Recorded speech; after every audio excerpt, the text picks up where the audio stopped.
मुल्क की सियासत में आइंदा 48 घंटे अहम है। सरबराह अवामी मुस्लिम लीग शेख रशीद ने पेशगोई कर दी। बोल न्यूज के प्रोग्राम दी स्पेशल रिपोर्ट में गुफ्तगू करते हुए कहा कि पंजाब और केपी असम्बलियां तहलील हो जाएंगी।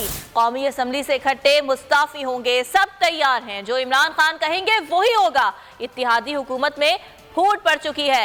ये मुत्तफिक है कि इमरान खान से इलेक्शन नहीं लड़ सकते। इमरान खान तन्हा इनकी सियासी कब्र खोदेगा। इकट्ठी होंगी जी और कौमी असम्बली से भी मुस्ताफी होंगे जाके सारे मेंबर फ्लोर पे खड़े होकर इमरान खान के साथ इलेक्शन लड़ने के लिए तैयार नहीं। वो फरारी हैं, उनको पता है इमरान खान तन्हा उनकी सियासी कब्र खोदेगा। और ये हुकूमत ने फैसला कर लिया कि इमरान खान को दीवार से लगाना है और उसको नाहल करवाना है और इलेक्शन जो है वो केयर टेकर की मुद्दत लंबी करनी है। और ये आपस में जो हुकूमत के अंदर भी फूट पड़ी हुई है उसको रोकने के लिए भी वो मुख्तलिफ इक़दाम कर रहे हैं। अगर आपको ये वीडियो पसंद आई तो लाइक पर क्लिक करें।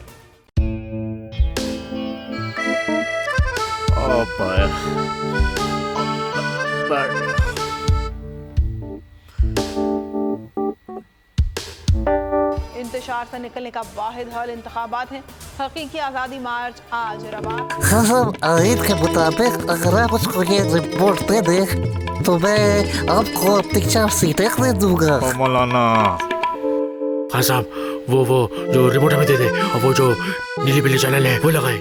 जाओ शबास। हम ऐसा टीवी देखते ही नहीं जिसका रिमोट हमारे हाथ में ना हो। और यहाँ पे कोई 2 नंबर ही नहीं चलेगी। और हम कोई गुलाम है जो आप रिमोट मांगे हम दे दें? Absolutely not. यहाँ पे सिर्फ पाकिस्तान का नंबर 1 चैनल चलेगा, बोल, जो हकीकी सहाफत की जंग लड़ रहा है। पाकिस्तान के लिए कोई और नहीं, सिर्फ बोल खड़ा है। आप सब भी बोल देखें।